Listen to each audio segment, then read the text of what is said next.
राजेंद्र शर्मा जी धन्यवाद। सर, जातिगत जनगणना से मन बहुत व्यथित है, हमें कोई तो ऐसा प्लेटफॉर्म बनाना पड़ेगा कि हम सभी एक दूसरे के काम आ सके, तभी आपसे हिंदू इकोसिस्टम वैसा कि हम एक दूसरे से जुड़े, क्योंकि हिंदू पार्टी। राजेंद्र शर्मा जी, आपकी बात बिल्कुल सही है, आप लोग बनाइए इकोसिस्टम, मैं उसमें साथ रहूंगा। मैं अब ये पहल नहीं कर सकता एकम के में घुसे हुए गद्दार हिंदुओं को देखकर। हिंदू आज आप जाति जनगणना पर आप शर्मा जी व्यथित हैं, मैं भी व्यथित हूँ, लेकिन अगर आप देखिएगा मैंने लिखा है उसमें सबसे ज्यादा गाली मुझे ब्राह्मण ही दे रहा है। समस्या ये है, तो जब तक उन हिंदुओं को भाज मुल्ले भाज पिल्लों से कन्वर्ट करके सनातनी आप नहीं बनाते, आपकी लड़ाई में मुट्ठी भर लोग भी नहीं आ पाते। और ये आपने देखा कि मैं हम जब लड़ रहे हैं तो हमको कैसे लोग सब मिल रहे हैं, अंकुर शर्मा जैसे, पुष्कल द्विवेदी जैसे, इस तरह के लोग जिन्होंने गद्दारी की।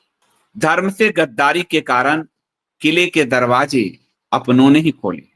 इसलिए मैं हर बार यही कह रहा हूं कि आपको मान लिया जात पे फंसाया जाता है, ऊंच नीच पे, मान लो शास्त्र आप पढ़े रहोगे तो उसको काट पाओगे। यदि आप तर्क करने की शक्ति नहीं रखते तो झूठ की खेती कर करके हिंदुओं के पूरे सारे उसकी पूरे आत्म जो उसकी पूरी आत्मा का हनन कर दिया गया है, उसके आत्मविश्वास को तोड़ दिया गया है। ये शास्त्रार्थ जो होता है, जिसको जो तर्कशीलता होती है, वो हिंदुओं में जब तक नहीं आएगी शास्त्रों के अनुसार, तब तक हिंदू सफर करता रहेगा। उसके देश के कई टुकड़े हो चुके।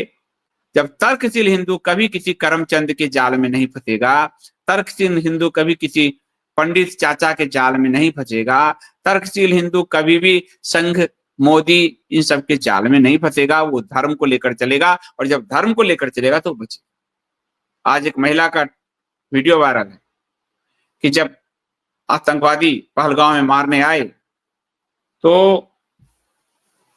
सबसे पहले उस ग्रुप को टारगेट किया, 11 लोग थे, और वो महिला मंत्र पढ़ने लगी, जिस भी मंत्र का ध्यान करती हो, और आतंकवादी वहां से चले गए और दूसरे ग्रुप को टारगेट करके मारा। धर्मो रक्षति रक्षिता, धर्म पर रहेंगे तो ही धर्म आपकी रक्षा करेगा। हिंदू धर्म में स्पष्ट है, स्पष्ट।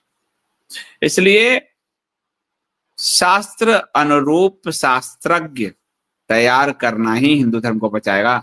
ये काम हमारे गुरुओं का था, ये काम हमारे कथावाचकों का था।